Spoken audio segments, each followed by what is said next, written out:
Welcome back to another MLB divisional preview. Today I'll be looking at the NL Central, but before getting into that, I will be posting these divisional previews every other day, then I'll post my season predictions. So make sure you subscribe so you don't miss a video. Last season, the worst team in the NL Central was the St. Louis Cardinals, with a record of 71-91. In the offseason, they lost Dakota Hudson and Andrew Knizner. Then they added Matt Carpenter, Brandon Crawford, Sonny Gray, Kyle Gibson, Lance Lynn, Andrew Kittredge, Kian Middleton, and Ryan Fernandez. Last season, the worst part of their team was their starting pitching, and in free agency, they went and got 3 pretty good veteran pitchers. Last season, Sonny Gray came in second place for AL Cy Young and was an All-Star. He pitched in 184 innings and had a 2.79 ERA, a 1.1 WHIP, and 183 strikeouts. And last season, Nolan Arenado had one of his worst career seasons, having a 315 on-base percentage, a 459 slugging, a 774 OPS, and a 109 OPS+,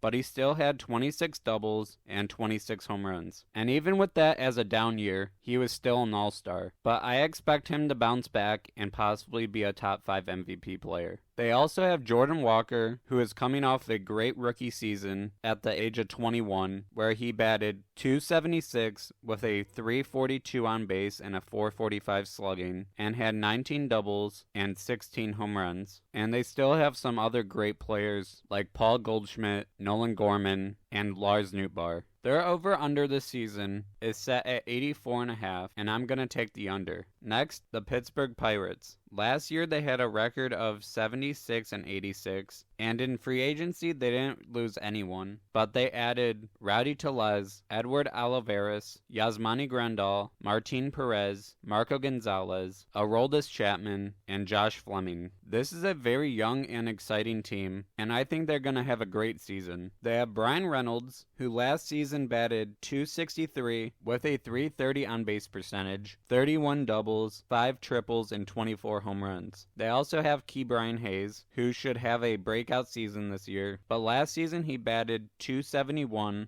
with 31 doubles, 7 triples, and 15 home runs, and he plays really good defense. They also have O'Neal Cruz, and he only played 9 games last season before getting injured, but in 2022, he played 87 games and hit 13 doubles, 4 triples, and 17 home runs. And if he could be healthy this season, he could possibly go 30-30, and that's hitting 30 doubles and 30 home runs. And they also have Paul Skeens, who they drafted number 1 overall in the 2023 draft. He pitched very well last season in the minor leagues after getting drafted, and should be called up this season. Their over-under is 74.5, and I'm taking the over. Next, the Cincinnati Reds. Last year they went 82-80, and in the offseason they lost Harrison Bader, Hunter Renfroe, Derek Law, Kevin Newman, and Nick Senzel, but they added Jeimer Candelario, Frankie Montas, Nick Martinez, Emilio Pagan, and Brent Sutter. This team was very surprising last season, and they have such a young and talented core, and they could possibly be one of the best teams in the NL for years to come. And with a lot of those additions in free agency, they should have one of the best bullpens in the MLB. Last year, Elly De La Cruz played in 98 games and batted only .235 with a 300 on-base percentage, but he had 15 doubles, 7 triples, 13 home runs, and 35 stolen bases. So I think he's going to be much improved this season. And their over-under is set at